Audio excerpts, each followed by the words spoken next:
Bonsoir à ceux qui nous disent ou non. Construction d'une ZAC de 420 logements au-dessus des galeries souterraines de Meudon. Si la question est posée, c'est qu'une enquête publique est actuellement en cours à ce sujet. La municipalité de Meudon est pour, mais ce qui fait obstacle, c'est l'obstruction d'un entrepreneur qui est installé sur le terrain et qui mène une campagne très vigoureuse contre un projet qui va directement, du moins le pense-t-il, à l'encontre de son intérêt immédiat. Le reportage de Marie-Pierre Subitier. Des stalactites à Meudon et des kilomètres de galeries sur 4 niveaux. Creusé au XVIIIe siècle, on en a extrait le blanc de Meudon, un carbonate de calcium utilisé pour faire de la peinture et du mastic. En 1925, l'exploitation s'achève, les galeries sont laissées à l'abandon. Aujourd'hui, elles sont menacées en grande partie de destruction.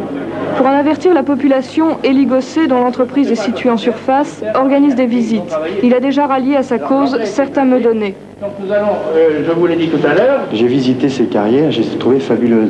C'est en cela que je m'oppose au projet de la municipalité pour essayer de sauver un patrimoine que pratiquement tous les Meudonnais ignorent.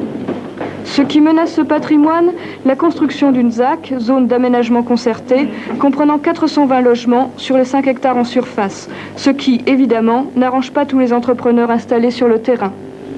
L'emploi, pour moi, c'est primordial parce que que va-t-on faire? On nous promet bien de nous redonner une surface de terrain, mais on nous dit vous reconstruirez sur ce terrain et cette construction sera à votre charge. Et par avance, nous savons qu'il y a 150 000 à 1 million, à 1,5 million d'investissements à mettre sous terre.